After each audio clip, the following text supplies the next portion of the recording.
principal erro, Flávio, que a gente vê, basicamente é você tratar apenas o local da dor sem você tratar o paciente como um todo. Essa dor se tornou crônica. Eu preciso tratar de uma forma adequada para que eu consiga ter uma boa resposta e eu consiga reabilitar. Se ele não dorme bem, a musculatura vai estar mais travada, o nervo vai estar mais sensível, captando mais informações, né, nas terminações nervosas, que vai levar mais estímulo para o cérebro. A gente vive um momento da medicina individualizada, um momento da medicina personalizada. Não tem caminho fácil, não tem um atalho para você realmente conseguir chegar onde você quer. Você vai ter que passar por algumas pedras ali no caminho, mas sempre olhar para frente com ética, respeito, dignidade. Família, nós estamos por aqui e eu quero pedir a você para se inscrever no nosso canal. O ato de se inscrever no nosso canal não é um terço, deixa eu falar com você, não é um terço do esforço que a gente faz para editar os vídeos, para preparar bons conteúdos com boas qualidades para enviar para vocês. Então ajuda a gente, se inscreva, compartilhe, comente, para que mais vidas possam ser impactadas. O nosso intuito aqui é que por meio dos episódios a gente consiga transformar vidas. O intuito do DDI Podcast é isso, né? Ser vida em outras vidas. Então se inscreve, compartilha, comenta, acompanha a gente nas mais variadas redes sociais e o meu muito obrigado a você que tem feito parte desse projeto. Papai do Céu tem nos ajudado e muito. E você também, você faz parte desse projeto. DDI Podcast. Se inscreva, compartilhe, comente, acompanhe, fique agora com mais novo episódio. Vem! Salve, salve família! Aqui é Flaudísio Andrade, DDI Podcast. Que honra estar entrando mais uma vez no seu lar, na sua casa, com a sua família. O meu muito obrigado a você que faz parte desse projeto chamado DDI Podcast. A você que tem confiado no nosso trabalho, que tem sido um parceiro, que tem nos ajudado. Se você é novo no canal, se inscreve, compartilha, comenta para que mais vidas possam ser impactadas. Acompanha a gente no Spotify, né, aqui no canal, no YouTube, os cortes, os famosos cortes do DDI lá no Instagram. Quero agradecer a você que já veio aqui como convidado. Isso mesmo, você que já sentou do outro lado da bancada, contou um pouco da sua história, das suas vivências. O meu muito obrigado. O intuito do DDI Podcast é ser vida em outras vidas. E você já sabe, né? O slogan foram vocês que escolheram, o podcast das autoridades. Então, se é autoridade, esquece. Está no DDI Podcast. E hoje nós estamos aqui com uma figura ilustre, marcante da nossa sociedade alagoana. Isso mesmo. Eu tenho certeza que vai ser um episódio magnífico, extraordinário para a sua vida. Você que tem dores aí. Acompanha a gente. Uma novidade está chegando na cidade de Arapiraca, viu? Ótimas referências já falaram desse camarada que aqui está, né? Desse médico, desse doutor. E eu muito me alegro e eleva e muito o nível do DDI Podcast tê-lo aqui conosco. Sem mais delongas, mas aproveitando a oportunidade, eu quero pedir para você se inscreva, compartilhe, comente esse episódio, já distribui aí para os seus familiares, vizinhos, amigos, para que mais vidas possam ser impactadas com o episódio de hoje. Não sai daí. Fica na telinha, muita coisa boa tá chegando no DDI Podcast e você não pode perder. Hoje nós estamos aqui com ele, Dr. Lucas Farias. Acertei? Isso mesmo. Coisa boa. Boa tarde, doutor. Boa tarde, Flaudísio. Gostaria de agradecer a oportunidade de estar aqui conversando com você. Nesse momento, trazer também alguns esclarecimentos, sempre bom, né? Principalmente voltado aí para a minha área. E é uma honra, é um prazer estar aqui com você. Coisa boa. A gente, ainda que saibamos quem são cada convidado que aqui vem, senta do outro lado da bancada, mas eu quero ouvir do senhor. Quem é o Dr. Lucas Farias? Conta pra gente. Não, claro. Eu sou nascido em Maceió, tá? Minha trajetória se deu aí por um bom tempo. Começou lá atrás, né? Uma vontade ali de ser médico, inspirado na minha tia. Isso eu sempre gosto de ressaltar. Tinha alguns familiares também ali dentro da família em si, que são médicos também e que acabaram sendo inspirações para mim. E nesse período, Fui crescendo, cheguei ali na fase da adolescência, passou-se um pouquinho mais, aí entrou a fase do vestibular em si. E nesse momento, eu não tinha muita dúvida do que eu queria mais, né? E aí voltei, fui lá, fiz o vestibular, passei em medicina. Não cursei medicina em Maceió, fui para Aracaju, para Sergipe, me mudei, estudei lá na Universidade Tiradentes, fiz 6 anos de medicina, só que dentro desses 6 anos eu ainda tive um ano extra, que aí eu fui uma experiência internacional, para falar a verdade, pelo Ciências Sem Fronteiras, fui morar na Austrália, estudei medicina lá por quase um pouco mais de um ano, e aí depois eu regressei para o Brasil para finalizar minha graduação. E aí, bem interessante, porque depois desse período, eu tinha a vontade de fazer residência, tinha a vontade de fazer anestesiologia, especificamente, né? Isso já foi ali desde da graduação, esse desejo, principalmente por afinidades com algumas matérias, com alguns professores. E a partir dali, eu decidi fazer, fui lá fazer a prova de residência e passei em 3 locais, né? Passei lá em São Paulo, passei em Sergipe, passei em Pernambuco e passei em Alagoas. Mas com toda a minha família era daqui de Alagoas, ainda né? Nascido e criado, eu preferi voltar para ficar em casa para cursar esse período da residência. E aí foram mais 3 anos aí de jornada, juntamente com mais 7 anos de medicina, foram 10 anos voltado para essa área. E no finalzinho ali da minha residência gerou um despertar, uma curiosidade a mais, né, sobre o mundo da dor crônica. E aí foi onde eu decidi fazer outras especializações voltadas para a parte de dor crônica em si. E aí foi onde eu fui estudar na USP, Ribeirão, fiz um fellowship lá, e depois fiz uma pós-graduação no Albert Einstein e na USP também, mas aí já na USP São Paulo, voltado para essa dor. Depois aí fiz a prova de título e hoje minha vida é muito mais voltada aí para tratar pacientes com dor crônica, devolver qualidade de vida nesse período, do que mesmo a anestesia. A anestesia é minha paixão, ainda faço, gosto bastante, mas o impacto que a gente traz na qualidade de vida dos pacientes quando a gente vai tratar um paciente com dor crônica é satisfatório demais. A inspiração para enveredar pela medicina, de onde veio? A inspiração veio de alguns parentes. Como eu posso citar, uma delas foi especificamente, pontualmente, eu me inspirava muito na minha tia. Ela é pediatra, hoje aposentada, né? As filhas dela seguiram um caminho, né, da medicina também, algumas. E ela quando eu era pequena, era a minha referência do perfil de pessoa, de profissional, de ética. Era uma pessoa realmente que me inspirava a querer ser médico, né? E a partir dali foi assim o ponto-chave daquele momento para frente eu me via sendo médico, me via cuidando de pessoas e fazendo o que eu faço hoje, né? E que mais gosto de fazer. Né? Qual a idade do senhor hoje? Hoje eu tenho 34 anos. 34. Tem muita gente que está nos assistindo, em especial alguns jovens que galgam aí se tornarem médicos. É um curso muito concorrido. Qual o conselho que o senhor dá para a juventude que está nos assistindo? Realmente é um curso concorrido. Hoje a gente teve uma abertura muito grande de escolas médicas, né, que facilitou a entrada, o acesso, né, que antigamente era muito mais restrito a isso. E que eu posso dizer para esses jovens que têm interesse de fazer medicina ou já está ali no início, né, da carreira médica, ali já está dentro do curso de medicina, se dediquem, estudem bastante. Não tem caminho fácil, não tem um atalho para você realmente conseguir chegar onde você quer.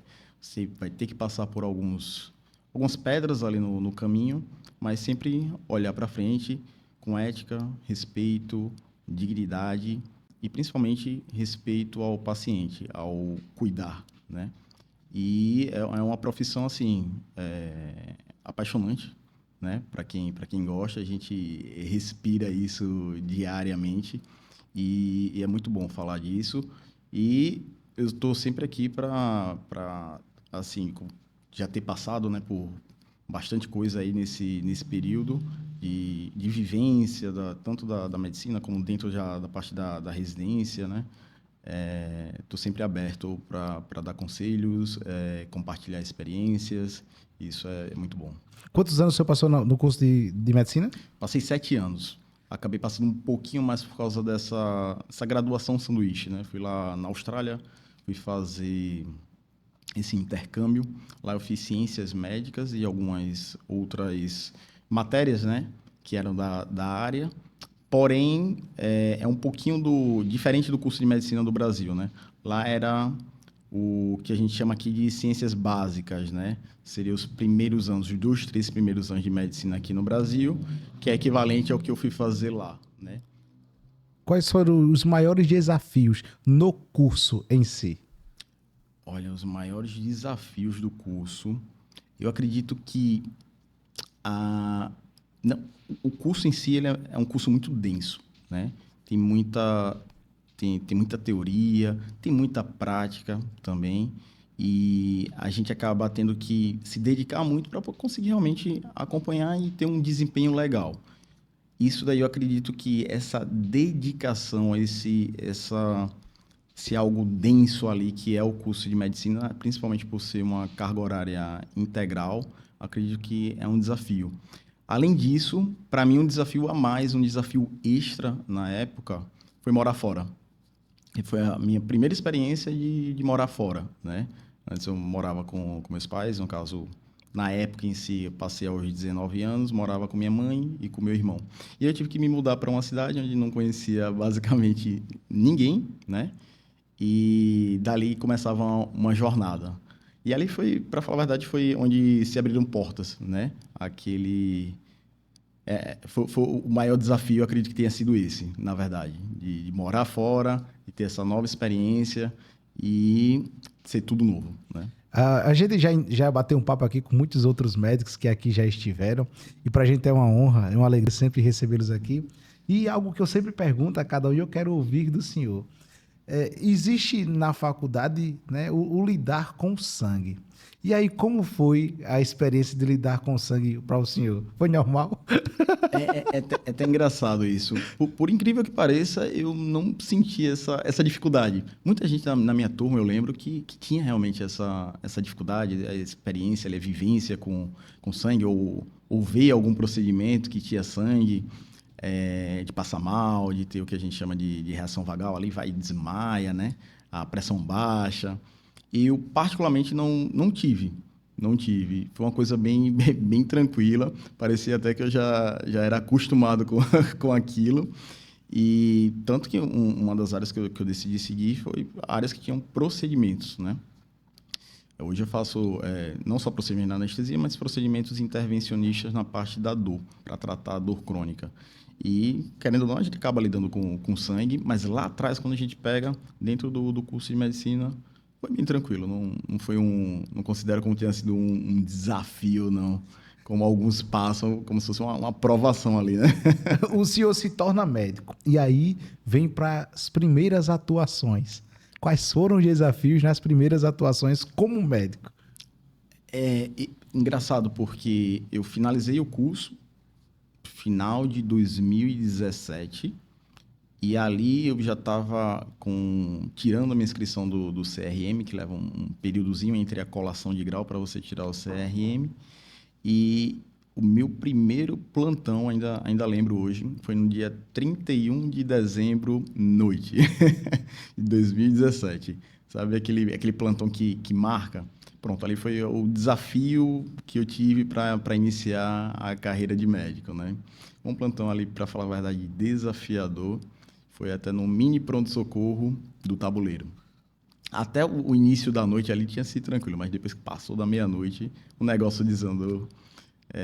A gente infartada, AVC, precisava fazer alguns procedimentos, né? E realmente uma complexidade absurda. Esse daí foi o meu primeiro plantão, já foi aquela coisa bem caótica. Hoje o pessoal me conhece como ser pé frio, né? Nos plantões. Quando eu chego nos plantões, o pessoal diz, poxa, o doutor Lucas chegou, o plantão desandou. Acontece de tudo.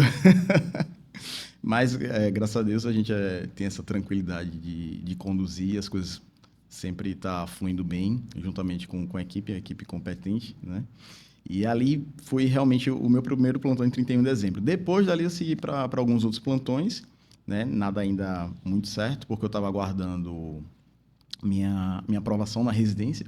Eu tinha sido ali mais ou menos, acho que um mês e pouquinho, que eu dividi entre fazer alguns plantões e ficar no PSF. Um PSF, para falar a verdade, em União dos Palmares. Ainda me lembro. Gostava bastante, mas eu não tinha aquele perfil de estar ali no posto de saúde, em cidade afastada, porque já era um pouco mais de zona rural. Mas uma coisa que me dava muita satisfação era estar no plantão e fazendo a parte de emergência. E aí, realmente, acabava casando com a especialidade que eu escolhi, né? Na anestesia, a gente tem muita intervenção e a gente gosta de ver um resultado mais imediato. Na emergência, a gente acaba conseguindo fazer isso. Quando a gente tem um emergencista ali, um médico bem preparado na ponta, é interessante porque ele consegue fazer toda a diferença para o desfecho do paciente depois. Aquele paciente que está chegando infartado, grave, com AVC grave, e a gente tem aquele primeiro cuidado, faz toda a diferença para o desfecho lá na frente desse paciente. Ou seja, ali você sente que é fundamental e que você consegue salvar vidas e fazer a diferença na vida das pessoas. São muitos casos que o senhor já atuou e atua, e aí eu queria ouvir do senhor, dentre tantos, alguns ou algum que o senhor considera assim como o mais desafiador na carreira. O mais desafiador que eu me lembro agora, que assim, é um caso marcante que toda vez que alguém pergunta para mim, vem à memória esse caso. E já foi eu sendo anestesiologista, né? Não foi nem lá atrás, já foi um pouquinho mais na frente. Esse caso foi chegou lá no Regional da Mata, eu trabalhei no Regional da Mata, em União dos Palmares, e eu cheguei no plantão, volta das 19 horas que se iniciou o plantão. Estava teoricamente um plantão tranquilo naquele dia, porém, a partir de meia-noite, acredito que estava tendo uma festa, não sei se era uma vaquejada na cidade, e aí começou a chegar bastante caso de acidente, de trauma. E aí me chamou a atenção que nesse dia especificamente chegou um paciente muito grave, que era parente de uma técnica de enfermagem lá do próprio centro cirúrgico. E foi um caso bem desafiador ali. Infelizmente, o paciente tinha ido a óbito, foram múltiplas fraturas, né? Foi colisão de um cavalo com a pessoa, né? Conduzindo esse cavalo com um veículo, e foi muito grave. E a cena em si foi uma cena bem caótica, bem desafiadora. Eu acredito que tenha sido um dos casos mais difíceis ali de conduzir por causa do choque hipovolêmico, com todos os dispositivos que a gente tinha acesso ali no momento para utilizar no paciente para tentar reanimar e trazer ele à vida. E essa técnica de enfermagem estava no momento, né? Estava ajudando o tempo todo, e isso daí foi uma cena ali que me chamou bastante atenção e que eu gravei ali e disse, caramba, poxa, que isso foi um cenário bem desafiador, bem impactante. Bem impactante. O senhor atua e atuou pelo SUS, mas também atua particular? Atuo. Hoje, não atuo mais no SUS, né? Hoje só atuo, para falar a verdade, fazendo tratamento de dores crônicas, faço também a parte de anestesia, mas tudo voltado para particular e também alguns convênios que eu atendo. Quando o senhor fala sobre dores crônicas, para quem está nos assistindo, em que lugar do corpo essas dores? Essas dores, né? Isso é importante falar, isso é importante esclarecer, porque a gente... É fundamental educar a população em si sobre quando procurar o médico de dor, porque isso daí é meio que desafiador. Primeiro, vamos organizar. Dor crônica é aquela dor que passa de 3 meses. Qualquer dor que você tenha que passou de 3 meses, a gente já classifica como dor crônica.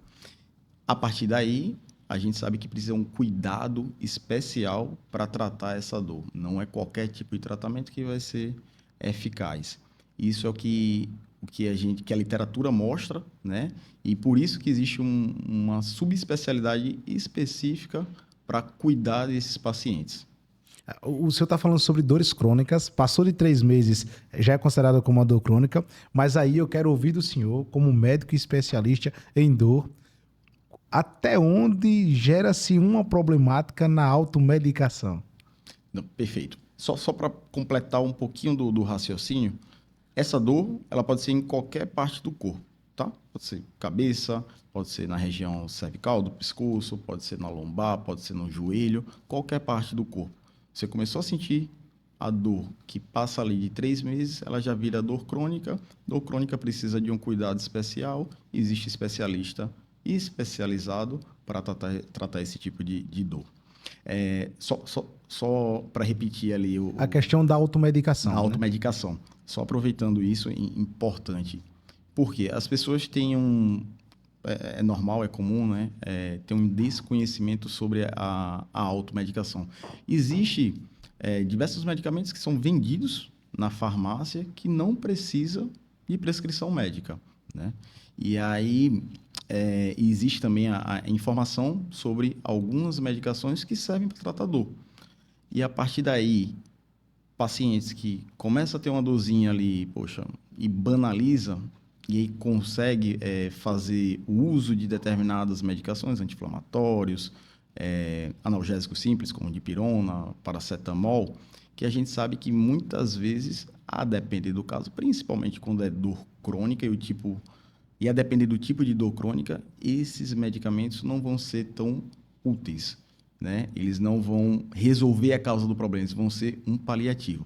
E aí é que vem, quando você começa a fazer um uso que a gente chama um uso indiscriminado, fazer um uso excessivo desse tipo de medicação pode ter consequências para o corpo.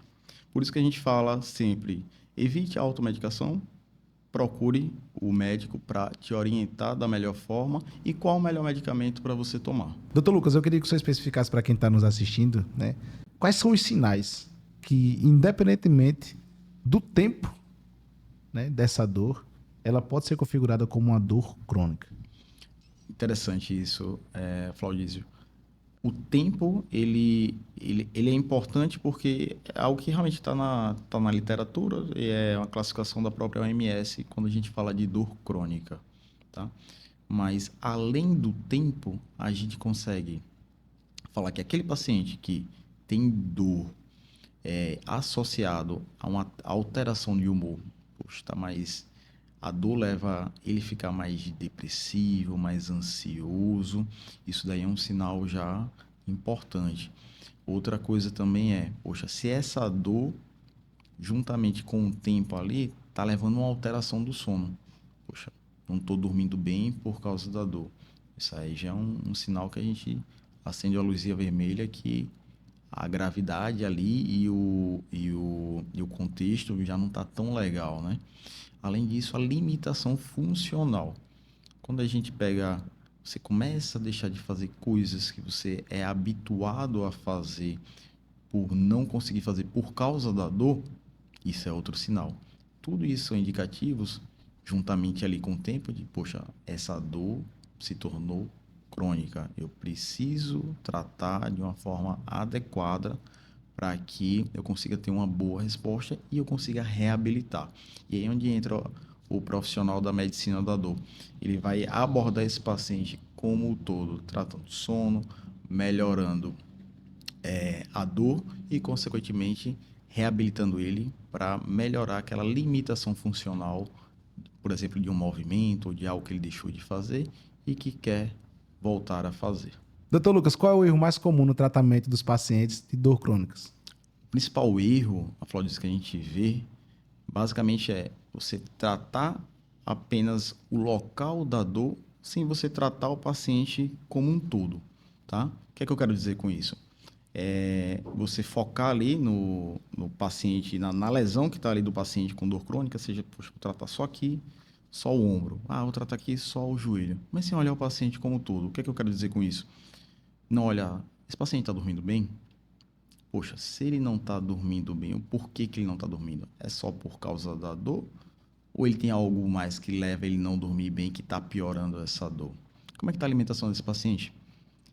Esse paciente ele só come comida industrializada, não come frutas, legumes, verdura, não come nada disso, não tem uma alimentação saudável. Poxa, a gente sabe que isso aí é altamente inflamatório e tem impacto na dor, né?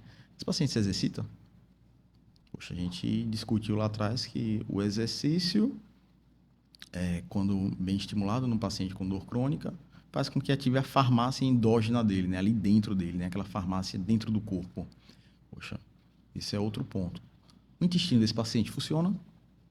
Poxa, por que a pergunta? A gente sabe que algumas doenças do intestino faz com que altere tanto a absorção dos medicamentos, mas também altere também com a liberação de determinadas substâncias ali inflamatórias que vão inflamar o corpo. E hoje a gente sabe que existe uma relação intestino-enxaqueca, uma relação intestino com artrose de joelho, e a gente sabe que não é simplesmente o local ali que está doente, mas algo mais no corpo não está funcionando bem que levou àquela lesão, tá? Aquele desgaste, aquela degeneração. E aí vem a grande sacada. Para tratar a dor crônica, ou a gente aborda tudo isso que a gente está discutindo aqui, tá? Sono, o humor do paciente, se ele está mais triste, mais depressivo, está mais ansioso. A gente sabe que também é um fator que piora a dor crônica. Se esse paciente se exercita, alimentação, intestino. Quando a gente bota tudo isso num combo, a gente consegue levar um resultado muito superior do que só tratar o local. Porque muitas vezes acontece isso. Vai lá, trata, a dor volta. Poxa, mas o que é que está de errado? Olhou esse entorno, esse contexto? Não olhou. Infelizmente, vai voltar a dor. Nesse caso, o senhor falou sobre analisar outros contextos. Outros contextos. Há necessidade de ter parceria com outros especialistas para avaliarem? Claro, é super importante, né? A gente atua como médico da dor para tratar a dor do paciente, a gente olha como um todo, mas a gente às vezes precisa de auxílio de alguns especialistas. Por exemplo, paciente com alguma doença autoimune. A gente precisa estar com um reumatologista conduzindo esse paciente junto com a gente, porque a gente trata a dor e ele trata a doença de base, né? Em alguns casos, a gente precisa estar com outro especialista, por exemplo, poxa, esse paciente está com a diabetes descompensada, que a gente sabe que está piorando a parte metabólica dele e está impactando. Esse paciente está mais fadigado, está todos como, poxa, a gente tem que estar junto com um endócrino, né? Tratando ali de uma forma mais eficiente, controlando aquela diabetes para poder a gente ter resultado e ter êxito no que a gente está fazendo. Isso daí é importante ter essa parceria com os outros especialistas, não só com os especialistas médicos, mas também com outra equipe multidisciplinar. É a gente trocar o que eu chamo de trocar figurinha com o fisioterapeuta, de conversar, de ver a impressão dele ali sobre a biomecânica do paciente, conversar com o nutricionista, conversar com o psicólogo. É importante ter essa equipe multi ali por trás e a parceria com as outras especialidades, porque a gente conduz esse paciente junto e, consequentemente, esse paciente tem um êxito melhor. A gente falou no decorrer do episódio sobre dor crônica. E aí, perpassado 3 meses, já é configurada uma dor crônica. E aí eu queria ouvir do senhor, porque uma coisa é o meu braço doer, outra coisa é a cabeça doer. Qual é o momento ideal em que a cabeça está persistindo em dores para procurar com urgência um especialista? Existe alguns red flags que a gente chama, que são as bandeiras vermelhas, que são sinais de alerta, né? Poxa, o paciente está com uma dor nova que nunca teve, e essa dor nova está gerando náusea, tá vomitando, vômito tipo jato, teve febre ou começou a ter perda de peso. Tudo isso são sinais de alerta que faz com que a gente procure o médico de uma forma mais rápida, tá?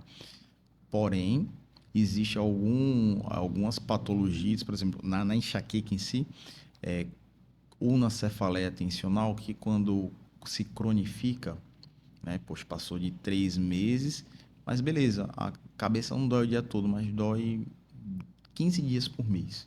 Poxa, é muito. Esse paciente muito provavelmente já está à base de analgésico o tempo todo ali, né? E a gente sabe que o analgésico em si piora a enxaqueca, piora a dor, cronifica a dor, né? Muitas pessoas não sabem disso, que o próprio remédio ajuda a cronificar a dor. E aí, nosso trabalho é tratar a dor e tirar esse medicamento que a gente sabe que quanto mais ele usa, mais piora a dor. Isso é bastante interessante, muita gente não sabe disso. O analgésicozinho que ele está tomando ali, e de repente já está mais de 10, 15 dias por mês, é o analgésico que está piorando a dor de cabeça dele. Ou seja, dores nesse perfil, tem que se buscar ajuda, tem que se buscar o médico especialista. Os red flags, que a gente falou um pouquinho antes, né, são um caráter mais de urgência, né? Você precisa procurar de uma forma mais rápida, né? Porque alguma coisa não está normal. Existem algumas patologias, algumas doenças que podem ser um pouquinho mais sérias e a gente precisa já investigar de imediato quando esse paciente já for procurar o médico e relatar isso. Doutor Lucas, os bloqueios e infiltrações substituem os procedimentos cirúrgicos? É importante a gente ressaltar aqui que são coisas diferentes, cada um tem suas indicações, tá? Mas existe a possibilidade daqueles pacientes que não têm o desejo de operar, por exemplo, a gente tem algumas situações de o paciente tem uma artrose avançada, né, de joelho e ele não quer operar, tem uma certa idade, e aí ele vem buscar alternativas para tratar aquela dor, né? Que limita ele, limita a parte funcional dele dentro de casa, o dia a dia, tá alterando o sono, tá alterando o humor. E aí tem alternativas. A gente pode ir lá e fazer realmente um bloqueio nesse paciente, ou pode usar também técnicas como, por exemplo, a radiofrequência ablativa, que a gente vai queimar o nervo sensitivo desse paciente. Ou seja, a gente vai lá, chama o que a gente chama de denervação. A gente vai queimar esses nervinhos e ajuda a diminuir a transmissão da dor do joelho até o nosso cérebro. Isso daí é uma alternativa. Substitui? Não. O caso ainda é cirúrgico, existe a indicação, mas existe o desejo do paciente também, né? Muitas vezes o paciente não quer operar e a gente tem que trazer, como médico e principalmente como intervencionista da dor, tem que trazer ali uma alternativa para esse paciente, que é, basicamente, a gente lançar a mão de bloqueios, infiltrações, até mesmo da denervação, que já é um procedimento um pouco mais avançado, para entregar qualidade de vida para ele. Quais são as dores mais comuns, as corriqueiras que chegam no seu consultório? Temos ali quatro assim, top, né? Que é muito comum chegar no consultório, né? Principalmente quem trabalha com dor crônica. Dor lombar, tá? É muito prevalente na população. Enxaqueca também chega. Dor no pescoço e dor no joelho. Esse aí é o que chega bastante no meu consultório, que seriam assim o carro-chefe ali de tratamento do dia a dia com esse perfil de pacientes. Eu ainda acrescento mais uma, para não ficar nessas quatro, que a gente sabe que tem uma que está muito em alta, que é até importante falar e está sendo bem difundida, que é a fibromialgia, né? Fibromialgia é uma das dores aí, uma das doenças, né, que provocam, um dos sintomas é dor, que está bastante alto, aumentou muito o número de diagnósticos e aumentou também a população ali, a classe médica, falando mais sobre essa doença. Muito se fala, e aí eu quero ouvir do senhor, que é um médico especialista na área, o que é fibromialgia? Fibromialgia é uma doença que, dentro dos sinais e sintomas, né, dessa doença, tem a dor, só que não é uma, que a gente pode chamar assim, não é qualquer dor que a gente está acostumado a tratar e o paciente a sentir, porque existe uma disfunção do sistema de condução de dor. Ou seja, esse paciente que tem fibromialgia, ele tem uma alteração no sistema que transmite a dor, ou seja, o sistema dele é mais sensível. o cérebro dele ele fica mais em estado de alerta, tá? Ou seja, ele tem um sistema neurológico mais hiperativado, tá certo? Esse é o perfil do paciente que tem fibromialgia. Mas quem tem fibromialgia tem só dor? Não, ele tem aquela dor que é a dor difusa, que geralmente é muito comum ser mais em mulheres do que em homens, que chega no nosso consultório e diz, doutor, eu sinto dor do fio de cabelo até a minha unha do pé. Sente dor no corpo inteiro. E quando a gente vai perguntando, conversando, realmente, ela tem, geralmente a mulher, né? O paciente tem esse quadro difuso de dor. Mas é só a dor? Não. Ele tem a dor, ele tem a fadiga, ele tem a alteração de sono, ele tem a alteração de humor e tem alguns outros componentes ali, por exemplo, como uma alteração intestinal, né, uma disbiose, ele tem também uma enxaqueca associada, ou seja, é um paciente bem complexo. Existem critérios específicos para a gente dar o diagnóstico, é do Colégio Americano de Reumatologia, que a gente usa como referência, tá? E a gente vai lá, conversa com esse paciente, pesquisa tudo isso que eu falei, desde a dor até esses outros sintomas, tá certo? Para a gente fechar o diagnóstico desse paciente. E a gente sabe que é uma dor de difícil controle, porque não responde tão bem às medicações que são habitualmente utilizadas para pacientes com dor crônica.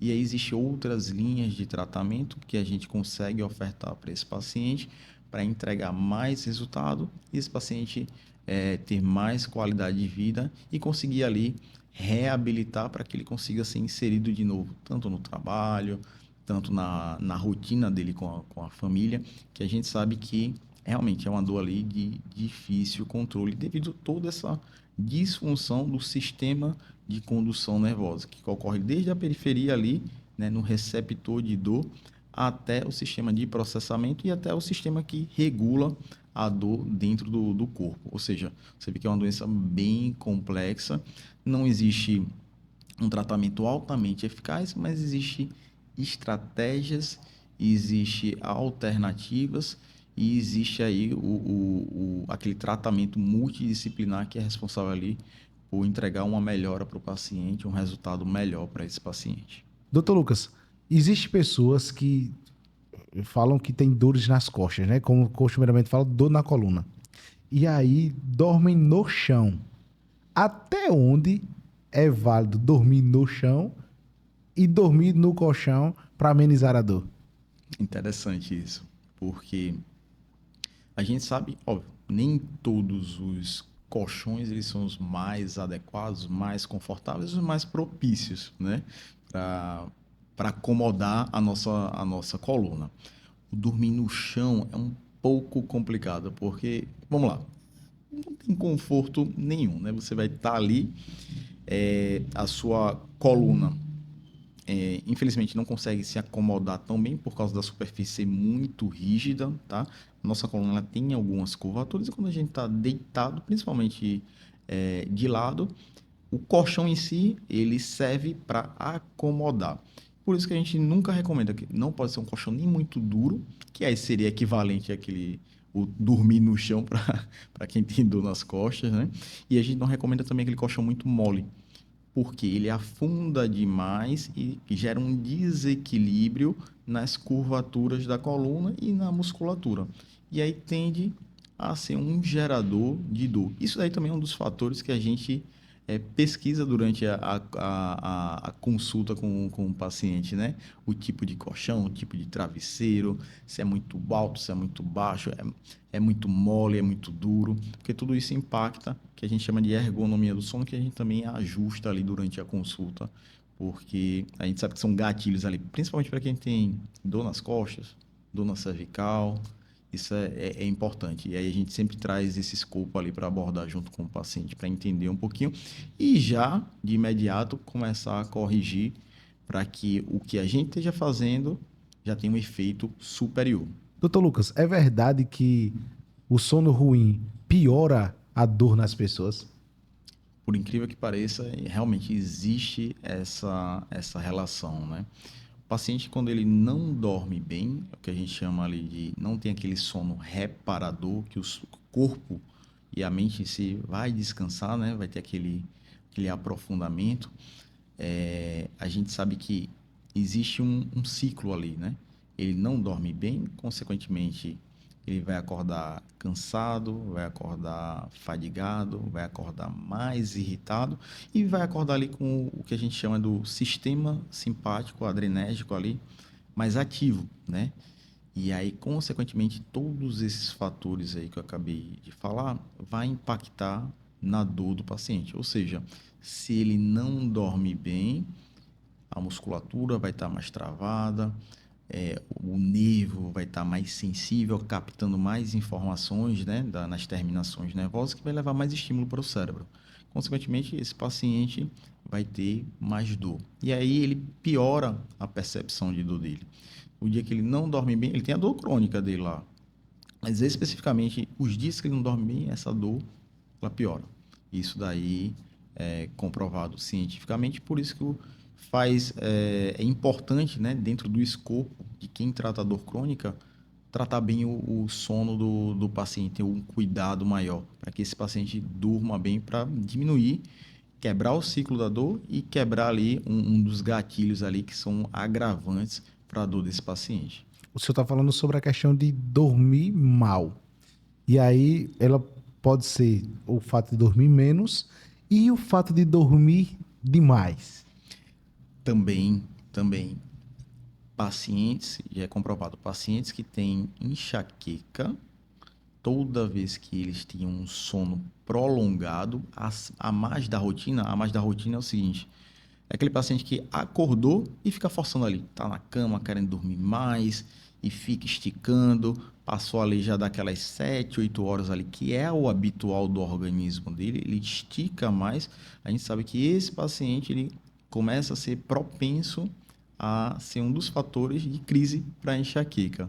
Isso daí já é também comprovado cientificamente. Ou seja, dormir pouco impacta, porém, o que impacta mais ainda, além de dormir pouco, é a qualidade do sono, porque não necessariamente se você dorme ali 6 horas pode ser bom, um tempo bom para você, mas talvez não seja o adequado para mim. Isso daí é muito individual, né? Isso depende muito do corpo de cada um.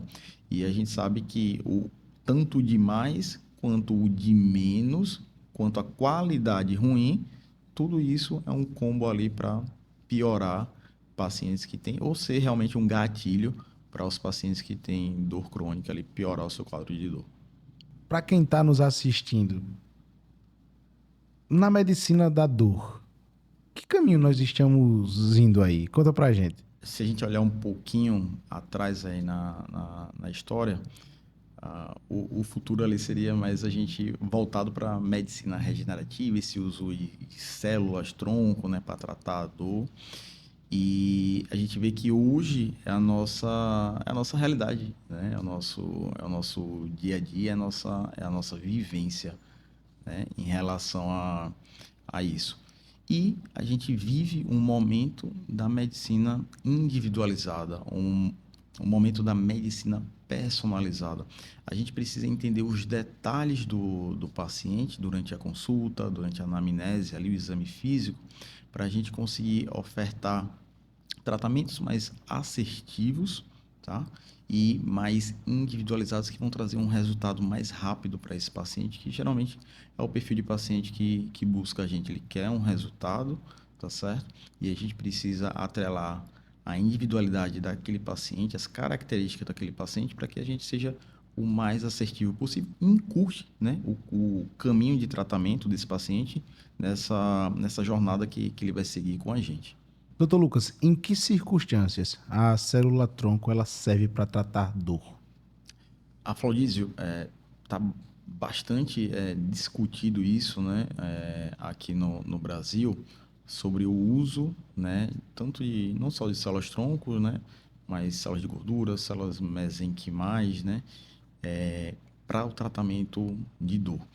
E aí a gente vê que na literatura já existe uma literatura internacional, né, no caso, existe realmente uma evidência, né, que está crescente devido ao aumento do número de estudos. tá certo? E a gente vê que algumas situações, esse tipo de célula, tá? A gente consegue levar um bom resultado para o paciente para tratamento de dor. Como, por exemplo, tratamento de artrose na região lombar, tratamento de artrose no joelho, dores nos joelhos em si, dor em região de, por exemplo, de ombro, com lesão de tendão, dá para ser utilizado também. Ou seja, a gente tem uma gama grande aí de situações que a gente pode utilizar a célula-tronco para tratar a dor desse paciente. E aí essa célula ela pode ser da medula, a gente vai lá, pega um pouquinho de aspirado de medula óssea que contém essas células, né, com essa capacidade. A gente diz que é uma capacidade de sinalizar para recrutar outras células de defesa para que induza ali um reparo tecidual, tá certo? E também células de gordura, que é até menos falado do que as células tronco, mas são células ali mesenquimais que são responsáveis por sinalizar para outras células, né, de defesa chegarem ali na região que a gente está colocando, onde tem a lesão, para tratar a dor. E isso daí a gente pode, desde da dor na cervical, a dor na coluna lombar, quadril, joelho, a depender da situação, a gente consegue utilizar nessas regiões e a gente sempre busca o melhor paciente para que ele seja candidato a isso. Todo mundo pode ser? Teoricamente, não. Mas existe um perfil de paciente que é um bom candidato. Geralmente pacientes jovens, que têm, ou sejam de mais idade, mas que tenham o que a gente chama de doenças metabólicas que estão controladas, né? Por exemplo, um diabetes, pacientes que não estão inflamados, tá certo? Esse perfil de paciente é o que vai responder melhor à terapia regenerativa, tá certo? E é uma novidade, a gente tem disponível, né, na maioria dos centros de tratamentos, a gente também tem no nosso centro de tratamento e responde muito bem para vários tipos de dores, como eu citei aí ao longo desse podcast, dessa conversa da gente. E aí, Luiz? O senhor é um especialista e aí eu quero aproveitar para quem está nos assistindo. Vamos lá. Tem pessoas que, principalmente em relação a dores, dizem, eu só me dou, essa é a expressão popularmente falada, eu só me dou com esse tipo de medicamento. Até onde isso é verídico ou é questão apenas psicológica? Olha, tem que ter muito cuidado com isso, porque existem algumas medicações que têm efeito colateral, falar a verdade, todas, né? Existe algum tipo de efeito colateral, e quando o paciente diz isso, doutor, só me dou com determinado tipo de medicação. Outro tipo eu não me dou. Ele meio que ele bota na cabeça dele que tipo, ele não tem nenhum dos efeitos colaterais e aquela medicação, aparentemente, ou né, realmente resolve o problema que ele está ali. Porém, cada caso é um caso e precisa ser individualizado. Não necessariamente aquela medicação é a melhor medicação para ele tomar para aquele problema dele. Por isso que a gente sempre fala, o importante é visitar o seu médico, é importante ter um diagnóstico correto, para daí conseguir conduzir de uma forma mais assertiva o caso dele e prescrever o melhor medicamento para aquela situação. O senhor falou sobre a questão da dor crônica. E aí eu preciso que o senhor explique para quem está nos assistindo. Essa dor crônica, ela tem que ser continuada ou, se alguém se automedica, ela vai, ela volta, ela vai, ela volta. E aí passou o período de 3 meses, ela se considera também como dor crônica? Cara, mas isso é importante você perguntar, é importante a gente esclarecer. Não importa se a dor ela é contínua, dói todos os dias, ou se ela é uma dor intermitente, que a gente chama. Ela vai, ela volta. Ela vai, ela volta. Ou a dor é simplesmente ali. Doutor, se eu não fizer um movimento, não dói. Mas se eu fizer esse movimento aqui do braço, dói. Poxa, se isso passa de 3 meses, independente se ela é contínua, se ela é intermitente, se ela está doendo menos, se ela está doendo mais, ela é caracterizada como dor crônica a partir de 3 meses e precisa de um tratamento específico, um tratamento especializado e um cuidado diferente para poder que esse paciente tenha resultado. O senhor falou sobre o medicamento, o uso do medicamento, e aí ele gera problemas colaterais. Qual a outra alternativa, então? Então, existe atualmente é interessante, para a gente que lida com pacientes com dor crônica, nem tudo se resolve com remédio, nem tudo. E isso aqui é que vem a parte interessante. Atualmente a gente tem disponível a medicina regenerativa, que aí existe várias linhas de tratamento. Desde a aplicação de células do próprio corpo da gente, por exemplo, uma célula-tronco, é um tipo de tratamento para uma determinada dor que o paciente tenha, como também determinadas tecnologias. O que seriam essas tecnologias? São aparelhos que a gente pode utilizar no paciente desde um laser infravermelho, desde um campo eletromagnético, desde uma terapia por ondas de choque, aparelhos que emitem ondas mecânicas que são responsáveis por melhorar a circulação no local, induzir uma regeneração tecidual, um reparo tecidual, e tudo isso com o objetivo final ali de reduzir a dor crônica do paciente, isso daí sem utilizar medicações. Tá? Fora isso, a gente tem uma gama aí de suplementos, alguns não com um nível de evidência que a gente fala na literatura que seja algo muito elevado, mas com boas respostas para determinado tipo de dores ali que o paciente tenha. Ou seja, a medicina evoluiu bastante. O medicamento muitas vezes vai fazer parte do tratamento, mas a gente tem outras linhas de tratamento que podem ser associadas ou até mesmo serem linhas únicas, sem necessidade de você estar tomando remédio o tempo todo. O senhor bem falou e ressaltou desde o início sobre a questão da dor. E aí existem pessoas, e aqui em Arapiraca, né, propriamente dita, a gente vem para cá logo cedo, 6 horas da manhã, 5 horas da manhã, ou então ao finalzinho da tarde, e tá lá o pessoal caminhando. Até onde é interessante a caminhada para evitar a dor, ou ela pode causar a dor? Pergunta perfeita, interessantíssima, porque acontece, pacientes com dor crônica, sempre voltando, tá? Sempre puxando para esse gancho. Pacientes com dor crônica, a gente tem que lembrar que o movimento é que vai gerar saúde para esse paciente, não o repouso, tá? Porque existe alguns mecanismos do nosso corpo que, por exemplo, durante uma caminhada, durante um exercício, o nosso corpo libera algumas substâncias que são responsáveis por induzir o que a gente chama de analgesia, para reduzir a dor. Por isso que quando você vai ali, você está com uma dor, por exemplo, uma dor no ombro. Ali você foi e fez uma caminhada, você tem essa dor ali já há um bom tempo, você tem o hábito de fazer caminhada e, de repente, depois da caminhada, você fez ali uns 20, 30 minutos, deu aquela suadinha, você olha, poxa, minha dor está diferente. Interessante isso aqui.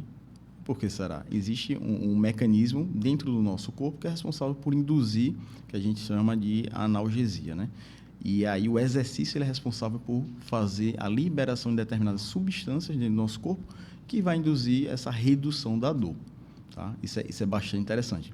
Isso daí, ou seja, pacientes com dor crônica, a gente geralmente recomenda que se movimentem, tá? Para estimular essa farmácia dentro do nosso corpo. Então, isso no caso, além da questão estética, é a questão de saúde. A questão de saúde, principalmente. A gente tem a questão estética, importante hoje em dia, é bastante falada, mas a saúde está ali. A não ser que você realmente não tenha como fazer algum tipo de exercício por ter sido uma lesão aguda, né? Nesse momento ali, a gente pede um pouquinho de cautela, às vezes de reduzir o exercício ou realmente parar por um curto período de tempo, mas sempre orientado pelo profissional, por ter sido uma lesão aguda, mas, poxa, se você tem algo crônico, tem uma dor lombar crônica, tem uma dor cervical crônica, não deixe o exercício de lado. Sempre busque fazer o exercício que seja adaptado para você, mas não deixe de fazer. E para quem está nos assistindo, a gente está falando aqui sobre a questão da caminhada, questão da estética e questão de saúde, e que o senhor bem ressaltou que o próprio organismo ele gera, né, saúde, independentemente dos produtos químicos. Até onde é interessante a suplementação alimentar? E para quais idades ela é indicada? A suplementação alimentar é interessante porque hoje se fala muito, né? E para pacientes com dor crônica, existem alguns suplementos que a gente já conhece e tem evidência na literatura, isso daí não só para pacientes adultos, mas para pacientes idosos também, que vale a pena esses pacientes estarem ali sendo suplementados. É para todo mundo? Não, mas precisa ser individualizado caso a caso. E a gente tem algumas substâncias, por exemplo, como alguns fitoterápicos, uma curcumina, um suplemento como, por exemplo, um ômega 3, que tem atividade anti-inflamatória. São substâncias que fazem parte do nosso arsenal e que a gente muitas vezes individualiza para saber se aquele paciente é candidato ou não a fazer uso daquele tipo de suplementação. Aqui é uma pergunta aleatória acerca dos médicos, né? Por que os médicos, quando escrevem daquela forma? Então... Não dá pra... Eu lembro quando eu ia pra escola, minha mãe dizia assim, oi, aí trazia o receituário do postinho, aí dizia, sei que você aprendeu a ler quando você lê a letra do doutor, aí dizia o nome do médico, né? Aí eu não consigo ler não, então você não aprendeu a ler ainda. Caramba, realmente, isso aí é meio que generalizado, né? Eu não tenho nem como dizer que não é, porque é. Mas o que eu percebi foi o seguinte, o médico ele vive muito apressado, vive com pressa, tipo, tem que resolver rápido, tem que fazer as coisas rápido. E aí eu acredito que seja mais uma falta de cuidado com a escrita, e ele precisa, principalmente lá atrás, quando você está ali, fala de SUS, né, especificamente, sai aquele garrancho, pessoal ali, ó, rápido, tem que atender muito rápido, ali tem que prescrever rápido, tem que resolver ali de forma rápida, porque tem uma demanda muito grande e, consequentemente, ele se adaptou desde a faculdade, aí cai no mercado de trabalho, cai ali naquela correria, e eu observei que foi assim, poxa, isso daí é meio que acaba sendo um desleixo, um cuidado ali maior com a escrita, e que aí pegou a fama, né? Pegou a fama, todo médico tem. Todo médico tem. O senhor, apesar de ser jovem, mas tem uma vasta experiência e é muito competente na área em que atua. E muito especialista, diga-se de passagem. E aí eu queria ouvir do senhor, como é que o senhor vê a medicina atual no Brasil? A medicina atual no Brasil, falo a verdade, eu passei e estou pegando aí uma fase, acredito, de um pouco de transição, né? O perfil hoje do médico, ele mudou, né? E como eu estou sentindo, porque venho pegando essa transição, me formei ali em 2017, esse perfil mudou, ficou algo muito mais voltado para a internet, para o Instagram, a busca de autoridade, de reconhecimento, que antigamente não tinha isso, né?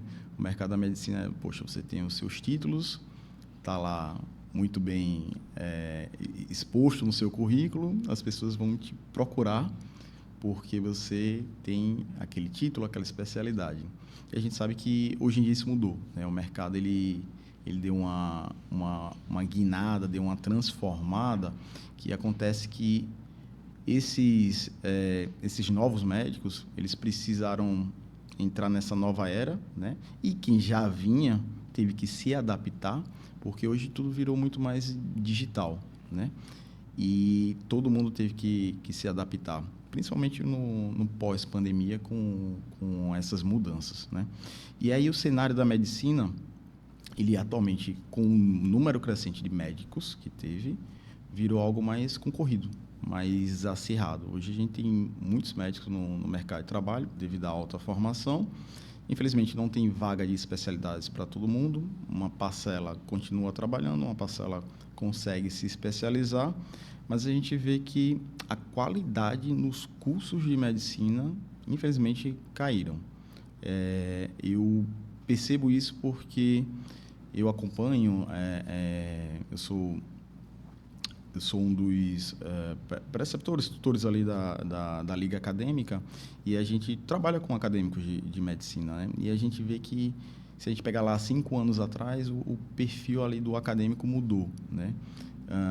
E, consequentemente, a gente notou uma baixa qualidade nesses profissionais, principalmente aqueles que já estão finalizando o curso e se formando. E aí vai muito do querer, né? Dali do acadêmico ou ali do recém-formado de buscar o conhecimento. Todas as faculdades têm defeito, né? A gente sabe disso. Porém, quem vai fazer o curso, quem vai fazer aquela formação final e buscar o conhecimento é o próprio aluno, né? E a partir quando ele está determinado, ele realmente quer crescer, quer ser um bom profissional, ele vai lá e busca alternativas apesar das deficiências, né? E aí a gente vê uma enxurrada de médicos atualmente, porém com uma qualidade menor, inferior do que se formava, por exemplo, a gente pegar 10 anos atrás. Assim que se forma em medicina, sai clínico geral, correto? Isso tem um pouquinho de diferença. Deixa eu só aproveitar essa sua fala. Você se forma em medicina, você vira um médico generalista. É um pouquinho diferente. O clínico, ele vai ser aquele que vai fazer a residência de clínica médica. Quando ele finaliza, ali após os 3 anos, ele vira clínico geral. Esse é o clínico. Ele fez a residência. Mas existe o médico generalista, que é aquele que acabou a faculdade, ele tem essa nomeação, né? E ele está apto a trabalhar, principalmente, tanto em posto de saúde, que geralmente são os locais que recebem mais esse perfil, como também unidade de pronto atendimento, né? E aí, para quem está nos assistindo, eu queria ouvir do senhor, principalmente para quem está saindo do curso de medicina, para quem está no curso de medicina, para essa juventude que está aí galgando, né, ser especialista no mercado, ou ser generalista ou clínico geral, até onde é interessante se especializar em determinada área ou não? Isso aí é uma pergunta que fica um pouquinho... A gente não consegue te dar uma exatidão na resposta, porque depende muito da área, né? E depende muito do que ele está buscando ali, né? Poxa, ele está buscando só rentabilidade, ele está buscando trabalhar com um determinado perfil de paciente, ele está buscando jornadas mais de consultório do que hospitalar. Isso é muito variável. Depende muito ali do caminho que ele quer seguir. Eu posso pegar, por exemplo, a jornada de quem quer ser anestesista, né? Ele vai cair muito ali de trabalhar com plantões, principalmente na região de Alagoas, Maceió, aqui em Arapiraca, não tanto dentro do consultório, ou seja, é um perfil de profissional que vai estar numa jornada mais hospitalar. Porém, se a gente pega alguns outros profissionais, por exemplo, um cirurgião geral, esse cirurgião geral ele consegue dividir, né? Ele pode dar plantão, mas ele pode também fazer consultório e fazer cirurgias eletivas. Ele já tem uma gama maior, né? Ou seja, ele pode transitar entre os dois ambientes. E tem aquele outro perfil, por exemplo, se a gente pegar um clínico, né? Que ele vai fazer apenas consultório. Ele já não vai... Ele pode fazer plantão também, né? Mas ele tem a opção também de fazer apenas consultório. Ou seja, a gente tem 3 protótipos de profissionais que pode transitar, depender ali de onde ele quer trabalhar. E dentro disso ele pode escolher também áreas que são mais rentáveis. Por exemplo, a gente pega o pessoal da cirurgia plástica, eles acabam tendo uma rentabilidade maior acima do mercado. Óbvio, a curva de evolução para você chegar lá para ser um cirurgião plástico renomado demora, né? Demora mais do que outras especialidades, mas também é possível. Depende muito do que ele está buscando. O ideal é quem está se formando analisa esses 3 pontos, tá? Aonde você quer trabalhar, o tipo de paciente que você quer atender e a rentabilidade ali que você almeja com aquela área. Quando você pega isso, bota num saco, você consegue ter uma ideia do tipo de especialidade. Aí sempre falar, né? Fora isso, gostar ali do que vai fazer. Porque senão não rola. não rola. Você pega esses 4 pontos, bota ali no saco, mistura, você consegue definir a sua especialidade numa tranquilidade maior. Hoje, com a experiência, o grau de expertise que o senhor tem, a experiência, as especializações, Se hoje o senhor tivesse a oportunidade de sentar na mesma mesa com o Dr. Lucas lá de 18 anos, o Dr. Lucas de hoje com o Lucas lá de 18, o que é que o senhor diria para ele? Caramba, eu diria, continue, faça o que está fazendo que vai dar certo. Isso aí é inegável. É o conseguir olhar para trás e dizer, poxa, tá no caminho certo. Só que a gente não tem essa percepção, a gente só está indo, né? E acreditando naquilo que a gente quer e naquilo que a gente almeja, né? Naquele propósito. Porém, quando se passa os anos, a gente para e olha para trás e, caramba, era aquilo mesmo, estava seguindo certo e fluiu. Em algum momento pensou em desistir? Ah, teve um momento, mas eu acredito que foi mais por influência, mas não chegou a ser um momento assim tão significativo, tão assim que eu desse um grau de importância. Eu acredito que as pessoas que talvez eu convivi um pouco na faculdade, eles tinham um pensamento um pouco negativista na medicina, né? De desacreditar e dizer, poxa, o mercado tá ruim, a gente vai sair, não vai conseguir trabalho, sempre aquilo. Mas aí é onde a gente para e pensa, poxa, todo profissional que é bom, que tem competência, que é bem qualificado, cara, esse cara tem espaço em qualquer canto. Pode ser que ele demore mais um pouquinho, mas assim, quando ele é competente, é profissional, tem um currículo bom, tem uma trajetória boa, as portas se abrem naturalmente, sem precisar ter aperreio e escândalo ali, né? Mas aí talvez tenha sido um momento ali mais da falta de maturidade, de entender um pouquinho e de ouvir demais pessoas um pouco mais negativistas, né? Naquele momento, que talvez tenha influenciado. Mas acredito que foi uma coisa assim, muito transitória, que eu não considero nem como realmente tinha considerado ali, não, poxa, vou largar tudo aqui. Não. Eu acredito que foi algo muito transitório, muito pontual, mas que depois a gente sabe filtrar e saber que está no caminho certo e tem espaço para todo mundo, que é bom. Em algum momento alguém já subestimou o senhor? Boa pergunta. Cara, que eu lembre... Sempre tem situações, principalmente quando a gente está dentro da parte de residência, naquele contexto, porque existe uma hierarquia, né? E aí, aquelas pessoas que, no caso, os médicos mais jovens, né? Têm menos experiência, naturalmente, né? E aí, acaba sendo até comum isso acontecer por exemplo, dentro do ambiente de residência médica. Óbvio, ao passar dos anos, isso daí meio que some, né? Mas ali, quando você está chegando, as pessoas acabam subestimando a capacidade, a competência. Isso aí realmente acontece. E vou falar a verdade, nesse ponto aí acaba sendo comum, viu? Acaba sendo comum. Porém, ao avançar ali, você vai virando R2, R3, vai ganhando uma bagagem. Isso aí acredito que acaba assim, indo por água abaixo, você já não percebe tanto isso. O senhor tem um aspecto bem jovial. Em algum momento já chegou algum paciente ou alguém disse assim, não, mas eu quero falar com o médico. Com certeza. Isso aconteceu. E outra, né? Depois que o tempo passa, né?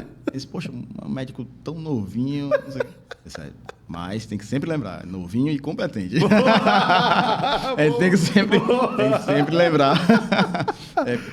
É muito comum, as pessoas se surpreendem com a idade, né? Apesar que eu não me considero nem tão jovem mais, né? 34 anos. Mas a população surpreende, né? Poxa, tão novo fazendo isso aqui, fazendo aquilo ali, poxa, fazendo procedimentos invasivos aqui e tal, isso aqui. Realmente chama a atenção. E lá atrás, no comecinho ainda da medicina, realmente, acho que eram aspectos assim, bem recorrentes. Ali, poxa, é o estagiário que está atendendo, cadê? Boa. Estagiário que está atendendo, cadê? O professor chega agora. Não, eu sou o médico mesmo. Eu quero mandar aqui um abraço para o doutor Tiago Chacon, grande promotor de justiça, meu amigo. E ele tem um aspecto muito jovial e ele atuava na cidade do interior. E aí chegou uma briga de terras E aí ele quando chegaram lá para discutir as terras, né? Aí vamos chamar o promotor. Aí daqui a pouco chega ele, né? E quando ele chega, e o pessoal tá lá discutindo, né? Cidade do interior, cidade pequena. E aí eles, vamos lá, senta um aqui, senta outro aqui. Aí os camaradas disseram, certo, mas e o promotor não vai vir não, é? Eu sou o promotor. É o que eu já passei. Cadê o médico? Chama o médico. Boa. Muito bom, muito bom. Você arrepende de alguma coisa? De arrependimento que eu pare e pense hoje. Dentro da minha trajetória, eu acredito que não. A única coisa que eu tenho assim na minha cabeça, acho que não arrependimento, mas de não ter feito algumas coisas um pouquinho antes, né? Eu poderia, por exemplo, eu sinto muito isso, né? Tipo, poderia ter me dedicado mais a essa área que eu faço um pouco antes. Eu sinto isso. Mas, assim, de olhar para a minha trajetória e dizer, poxa, arrependimento do que eu fiz, não. Eu acho que foi algo que fui passando, foi boa parte do que eu faço. Geralmente eu busco estratégias, planejamento, para tentar ser o mais assertivo possível. E acredito que não consigo ver como algo que eu me arrependi lá atrás. Isso aí passou e realmente não consigo ver isso. A gente ajuda muita gente no decorrer da nossa trajetória, e aí o senhor como médico, né, e profissional, especialista como já ajudou muita gente. Mas aí surge a famigerada ingratidão. No lapso de tempo as pessoas se esquecem daquilo que a gente fez outrora por elas. Como é que o senhor lida com ingratidão? Olha, tem algo que eu tenho muito para mim. A gente dá o que tem, né? A gente dá o que tem. E aí eu sempre tento e penso da melhor forma de servir. Seja não só para o paciente, mas assim, na minha vida, eu levo isso como filosofia de vida. Porque assim, a gente planta hoje para colher amanhã. Se eu gero bondade, gero gratidão, eu vou colher isso no futuro. Pessoas que tratam com esse oposto de alguma forma, independente ali, eu continuo mantendo minha postura. Eu finjo que nada aconteceu, vida que segue, porque eu sempre tenho isso para mim. A gente tem que fazer o bem, independente de olhar a quem. Né? Tenho muito isso para mim. Doutor Lucas, como é que o senhor lida com o dinheiro? Então, pergunta interessante. É comum aqui no Brasil a gente não ter uma formação assim na parte de finanças, né? A gente cresce, vai ali cair no mercado de trabalho, mas a gente às vezes não vivencia isso. E uma coisa interessante que ao final ali do curso de medicina, no início da residência, eu comecei a me preocupar mais com essa parte de finanças. E aí eu fiz alguns cursos de investimento. Óbvio, hoje tem pessoas que fazem isso para mim, tem empresas que fazem isso para mim, mas existiu a curiosidade e principalmente para ter o cuidado, né? Que a gente, por incrível que pareça, né? A gente tem colegas médicos que têm ali uma certa idade, já que teoricamente a gente considera que deveriam estar aposentados, mas não estão aposentados e precisam trabalhar muito, né? Isso daí sempre eu parei assim, eu olhei e disse, poxa, não quero ser desse jeito, não quero chegar a tal idade trabalhando dessa forma. Posso até estar trabalhando, eu acho, não me vejo nem parado em relação a isso, mas quando eu olho para frente e vejo esse perfil ali de médico, eu disse, poxa, isso daí não é para mim, não é o que eu quero. E aí eu comecei a buscar lá atrás, né? Terminei ali o finalzinho do curso de medicina e comecinho da residência de entender um pouco mais, não só sobre finanças pessoais, mas também sobre o mercado, um pouquinho do mercado financeiro. Não tenho essa expertise toda, né? Mas assim, tenho um pouco de conhecimento que foi me guiando, me fazendo com que eu fosse aos pouquinhos. Me considero hoje uma pessoa organizada nessa parte, né? Sou uma pessoa organizada. Tenho um propósito, tenho um objetivo, né? A gente tem que sempre ter isso claro, né? Tem que ter metas, tem que visualizar. Isso é importante. E eu consigo ver dessa forma hoje, que muito provavelmente foi, posso até estar enganado, né? Cada um tem o seu contexto de vida, mas eu vejo que isso tenha sido talvez falha de alguns colegas que hoje estão trabalhando, tem uma certa idade, né? Sei lá, com 70 anos, 70 e poucos anos, precisando dar 4, 5 plantões na semana, que é algo até, né, inimaginável e humanamente é cansativo ali, né? Mas eu acredito que quando eu olho para esse contexto aí de finanças, de dinheiro, eu consegui ter um pouquinho de bagagem que me ajudou, né, a ter uma administração razoável. Não considero lá excelente, mas consigo tá ali uma coisa razoável. Pois é, o senhor, como médico que é, e de forma tradicional e padrão, todo médico lida com vida, e o senhor bem ressaltou que em algum momento viu uma situação que o marcou, e como médico que o senhor é, eu queria ouvir do senhor o que é a vida para o Dr. Lucas. A vida, né? A vida eu considero como se fosse uma trajetória que a gente precisa percorrer. A gente sai de um ponto A até chegar nesse ponto B.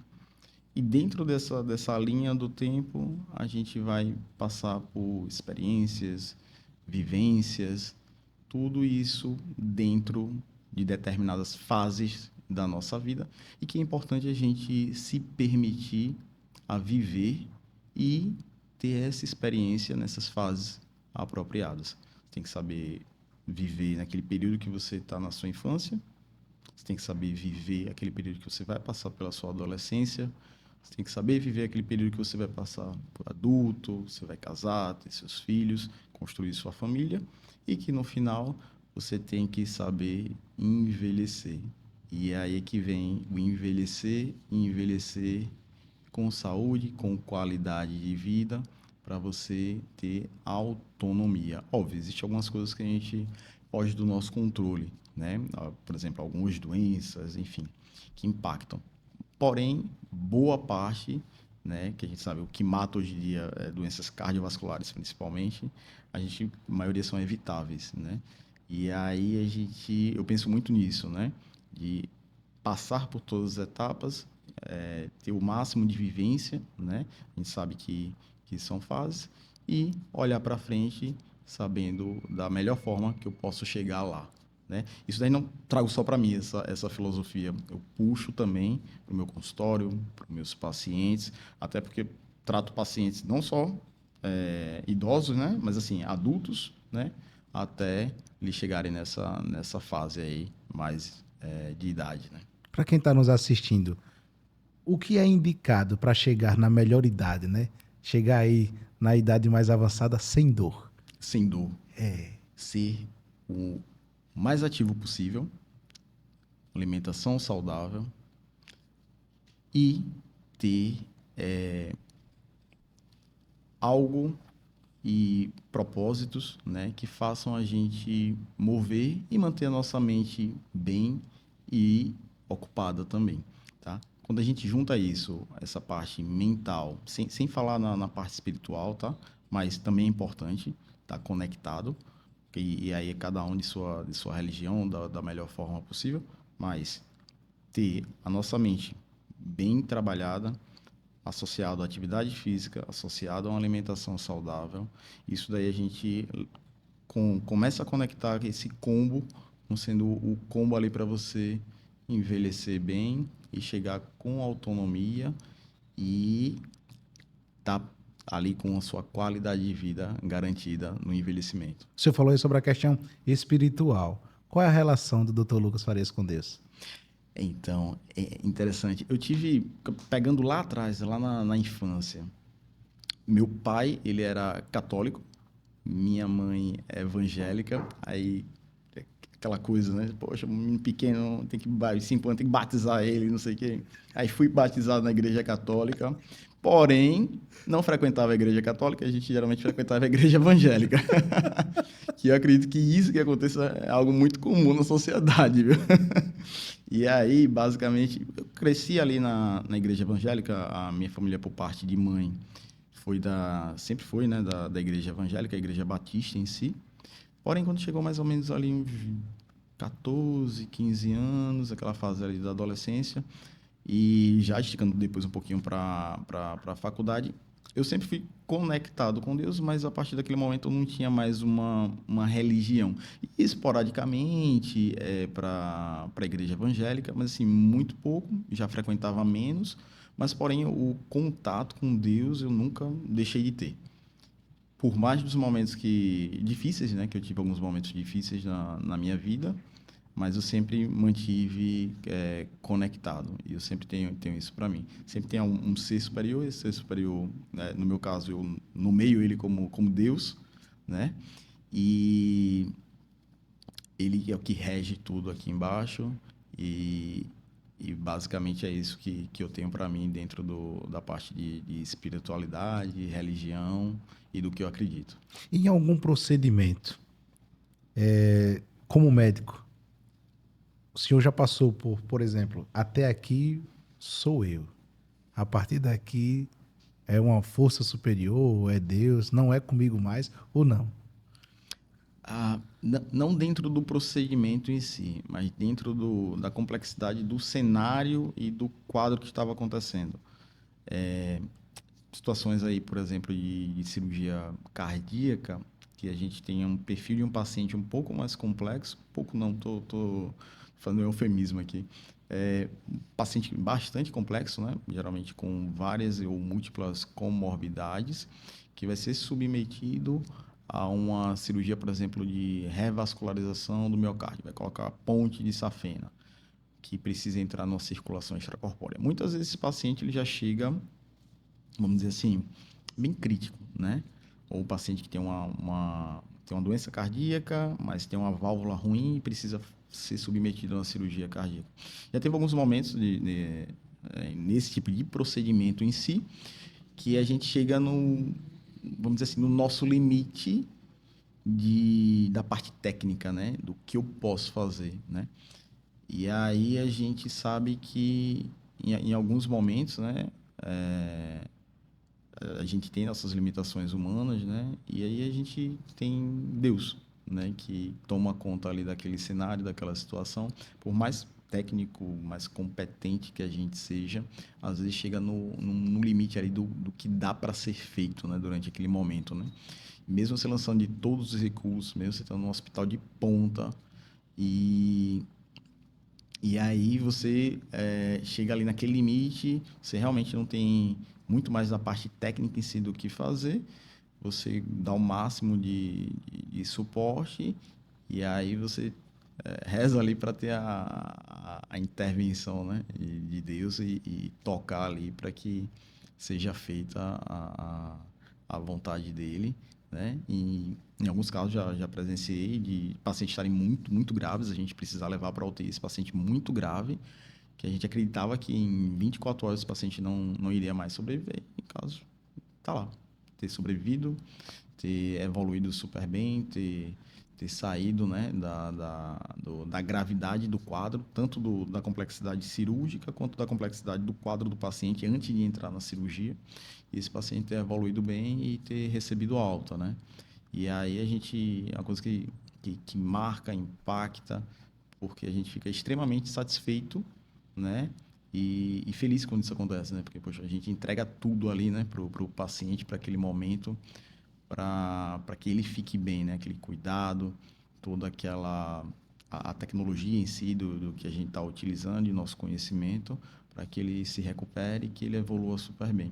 E teve vários momentos disso que aconteceu e o paciente ficou bem, independente da limitação ali de técnica, né, vamos dizer assim, né, de medicamento, que já está sendo feito tudo e que é onde não há mais uma esperança da parte humana, mas que da parte divina sempre vai existir, né? Isso daí é incontestável, né? Muitas coisas a medicina não explica e aí a gente não está eu acho que eu não sou nem não estou nem habilitado, né, a falar em relação a isso, mas realmente tem coisas que a medicina não explica e está aí para ser vivenciado, né? Se você tivesse uma frase para rodar Brasil e o mundo, que frase seria essa? Que frase seria essa? Rodar o Brasil e o mundo. Poxa, me pegou, viu? Me pegou. Vou pensar aqui.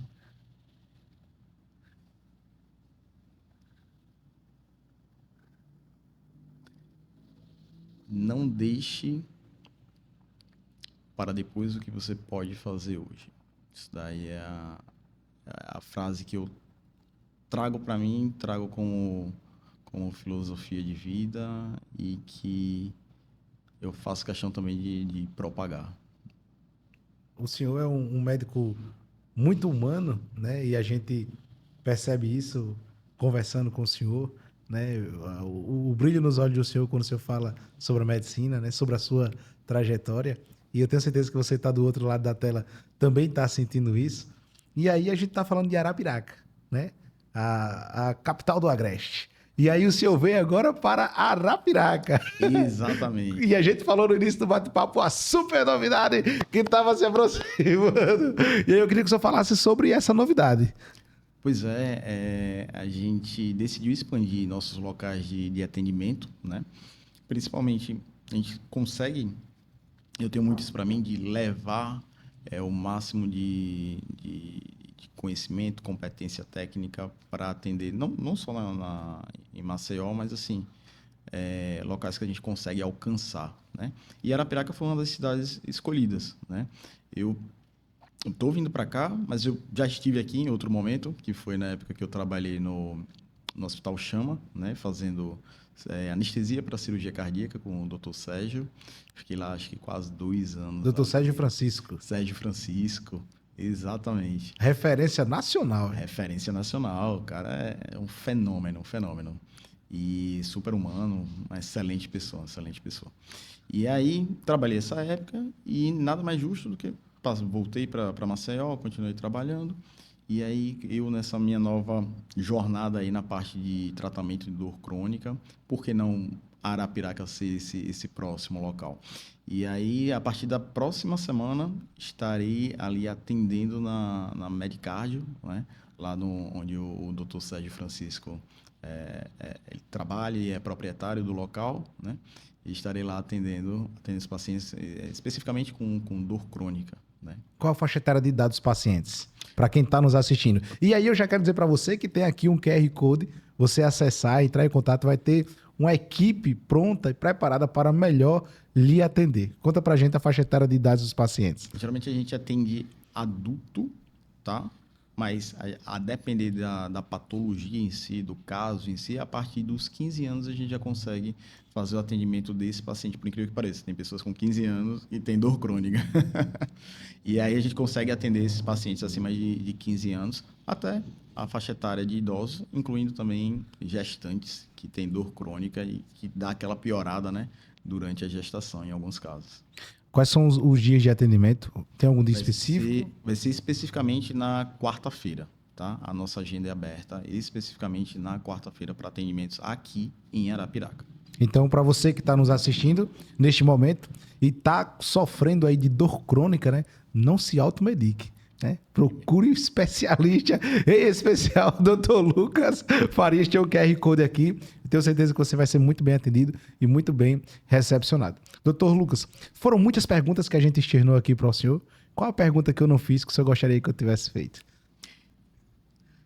Vamos trazer aí uma pergunta interessante que voltada ali principalmente para aqueles pacientes que têm dor crônica lombar, que tem uma incidência muito alta, né? O impacto que a dor lombar crônica pode causar na sociedade e o grau de incapacidade que essa dor pode gerar quando ela não é tratada adequadamente. Para quem está nos assistindo, explique melhor para a gente como é que pode ser tratado, feito esse tratamento. Então, atualmente a gente tem uma gama grande de possibilidade de tratar a dor lombar. Tá? Antes de tudo, precisa ser examinado, avaliado, para a gente descobrir a origem dessa dor. O nosso foco é tratar a dor na causa do problema. Por isso que a gente consegue ser mais resolutivo, principalmente pacientes com dor crônica. O perfil de paciente que geralmente a gente atende é aquele paciente que passou por vários especialistas, não resolveu o problema, continua com dor. Isso não falo só de dor lombar, tá? Mas falo em dor no geral, abrindo um pouquinho o leque. É aquele paciente que já rodou aí, tá sofrendo, não consegue melhorar desse quadro e começa a ficar incapacitado. O incapacitado de não consegue dormir bem, começa a ter alteração do humor, fica ansioso ou fica depressivo, né? Tá mais irritado. Essa dor incapacita ele no trabalho, poxa, ele tá não conseguindo trabalhar, precisa ficar dando várias entradas na emergência para tomar remédio, mas nada definitivo, só um paliativo, só por um determinado tempo, ele melhora e consequentemente volta. O nosso tratamento é para esse perfil de paciente, é para esse paciente que já tentou de tudo, não conseguiu, independente se seja uma dor lombar, seja uma enxaqueca, seja uma dor no pescoço, seja uma dor no joelho, que está ali meio que já sem esperança. Poxa, já tentei, já fiz fisioterapia, doutor, já tanto tempo e nada melhora essa dor. Nosso objetivo é estar com esse paciente, acompanhar esse paciente, tratar a dor na causa, tá? Através de não só medicamentos, mas procedimentos, tá? Procedimentos intervencionistas que a gente vai levar o que tem de mais de ponta para tratar esse paciente. E aí a gente tem uma gama grande, desde tecnologias até mesmo medicina regenerativa, que está nesse momento aí um boom, né? De todo mundo falando de medicina regenerativa, por causa da capacidade, né, que tem de melhorar a dor com poucas medicações. O senhor, a gente está falando aqui da cidade de Arapiraca, está atendendo aqui em Arapiraca, mas quais são os outros locais que o senhor atende também? Atendo aqui em Arapiraca, né, a gente está iniciando a nossa agenda, e também atendo em Maceió, em 2 locais, tá? Um no Norcon Empresarial, que fica próximo ao Maceió Shopping, tá? Lá é o meu consultório, e também atendo também no Hospital Vida, tá? Lá também eu faço consultório apenas de dor crônica, juntamente com procedimentos na parte de intervenção para tratamento de dor crônica. Em Arapiraca, às quartas-feiras? Isso. E em Maceió? Em Maceió eu atendo às segundas, segunda-feira no Norcon, às terças no Hospital Vida e na sexta-feira no Norcon também.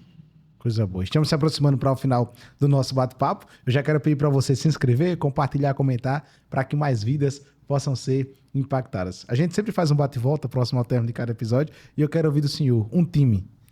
Um time. Joga bola? Já joguei, mas aí eu vou puxar a sardinha da infância. Aí vai o Flamengo.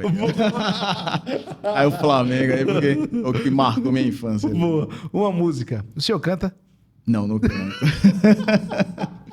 Não canto. Uma música que não sai da playlist do Dr. Lucas. Que não sai da playlist. Vou ainda mais, né? Vou dar o nome da banda. Imagine Dragons, Bad Liar. Boa. Essa daí sempre tá lá. Se entrar no meu carro, uma hora vai passar ela. Boa. Um lugar. O lugar... Acho que minha casa. Por quê? Conforto, paz, tranquilidade. Um livro. Um livro.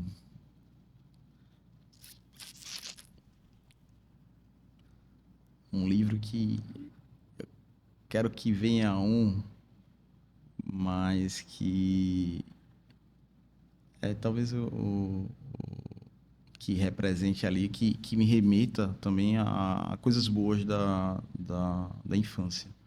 Acho que eu diria ali o Pequeno Príncipe. Boa. Doutor Lucas, que honra ter o senhor aqui conosco.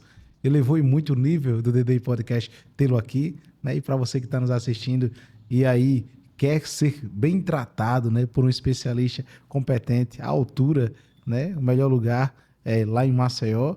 Aqui foi falado, tem o QR Code aqui, você vai acessar e vai ser direcionado para uma equipe muito profissional que vai melhor lhe atender. Ou aqui em Arapiraca, tenho certeza que você vai ser muito bem atendido os problemas que vierem surgir aí de dores, não se automedique, pelo amor de Deus.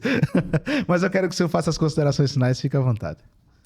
Flores, gostaria de agradecer a oportunidade de estar aqui. Tá? É um programa que está em crescimento, em ascensão. Isso é muito bom, não só para a população de Arapiraca, né? Mas todo o alcance que vocês têm. E aí, estou aqui só para agradecer essa oportunidade, um prazer imenso estar aqui, de trazer alguns esclarecimentos, trazer algumas polêmicas também, né? Um bate-papo super descontraído, divertido. A excelente pessoa que você é, tá? Gostaria só de agradecer e mandar um abraço aí para toda a população aqui de Arapiraca e já estaremos aqui juntos. Coisa boa. Muito obrigado, Dr. Lucas, mais uma vez. Repito, elevou em muito o nível do DDI Podcast tê-lo aqui conosco, né? As portas estão sempre abertas. Sempre que o senhor precisar vir aqui para esclarecer dúvidas, né? Tratar esse pessoal aí, livrar eles de ardores. Família, muito obrigado. Se você é novo no canal, se inscreva, compartilhe e comente. Aqui está o QR Code, aponta a câmera do seu celular. Você vai ser direcionado para uma equipe que vai melhor lhe atender. Tenho certeza que o seu problema vai ser tratado. Muito obrigado. Acompanhe a gente no Spotify, aqui no canal no YouTube e os cortes lá no Instagram do DDI Podcast. Por hoje é só. E muito obrigado. Valeu!